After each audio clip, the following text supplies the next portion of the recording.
Hey everybody, Chris Peters here with another scouting report for the 2023 NHL Draft, and today we're going to take things over to the Ontario Hockey League and Colby Barlow, captain of the Owen Sound Attack. Barlow came in at number 15 on our FloHockey Top 100. You can see that over at FloHockey.tv or on the Flo Sports app. And I'll tell you what, it was a tough eval for Colby Barlow because I like the player a lot, and I feel like I might have him a little low. And that's because he's a very interesting player on a number of fronts. He does so many little things well. He's very detailed. He obviously has leadership capabilities. He's got some toughness to him. He's got some physicality. He skates well enough. He's got a tremendous shot. There's just a lot of things that he does really well.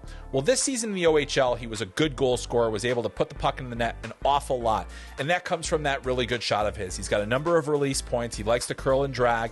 He can really get it off quickly as well. And it's a heavy shot. So that helps him a lot. And that allowed him to put up many, many points this season. The other thing about Colby Barlow that I think really helps him create offense is how hard he is to knock off the puck. He's very strong. He's not necessarily a power forward. He doesn't have that power forward prototypical size, but what he is able to do is able to protect very well, and then he has the good enough hands to make some plays in tight.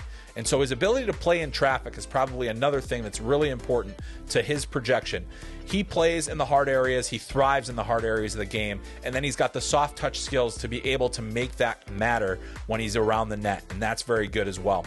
So he's a guy that can score from distance, or he can score right at the net front. He can get involved, he can get loose pucks, he can pop into space. He does all those kind of little things well. Defensively, he's responsible, he makes enough plays, and that's really important as well, just to make sure that off the puck you're competing as hard as you are with the puck.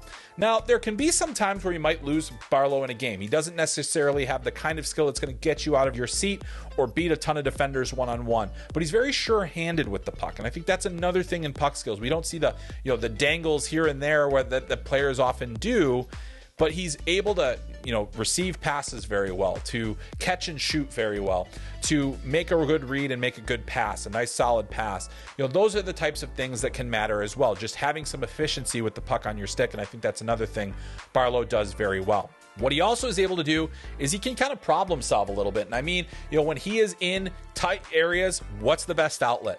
Where can I go with the puck? Do I need to take this to the net? Can I get a shot off? Those kinds of things that I think really establish a player as a bigger offensive threat. And that's why I really like Barlow a lot.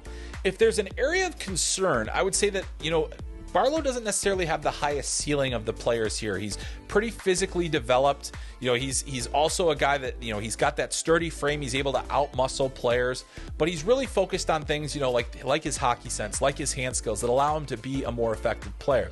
The question I have is the ceiling high enough to warrant that top 15 pick? And it's a reason why he kind of slid into that middle of the first round for me versus, is the floor high enough where maybe I don't have to worry so much about the high ceiling? I do think Colby Barlow is going to play NHL games. I think he's going to have an opportunity to be an impact player. There's still a good chance that he's more of a depth or a middle six kind of player as opposed to a top six player. And when you're picking in the first round, you obviously want to try and find somebody that's going to have some more of that offensive capabilities that could be a top of the lineup player. Well, as we know from years and years of data, it's really hard to find those players, and you might not find those players at 15 in the draft. But what you probably will have is very good secondary scoring, and I think that's what Barlow ultimately will become. He's not going to be a team's primary offensive threat, but he has a chance to be a goal scorer and a guy that's going to put up points in the NHL in a middle six role. That has plenty of value today. I think we think more in terms of not necessarily top six, but top nine. I think that a lot more teams are trying to have more offense throughout their team, and I think that's what Barlow is going to bring. As you see in the clips, he can absolutely fire the puck. He can make plays in tight. He's not afraid to get to the dirty areas. He does a lot of little things well. And then on top of that, you've got high character, leadership potential, a guy that could potentially wear a letter down the line. And he's a player that just never seems rattled by anything. And then he's got that high achievement that he had all season long offensively. Colby Barlow's got a lot of things. He does a lot of things well, maybe not any one thing truly elite, but that's a really good thing to have. When you're that versatile and when you can fit into a variety of roles, you're going to find a way to find an NHL roster spot. And that's why I have Colby Barlow 15th.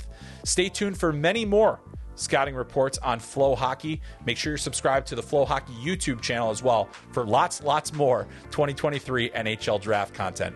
Thanks for joining us for this edition of the NHL Scouting Reports. We'll see you on the next one.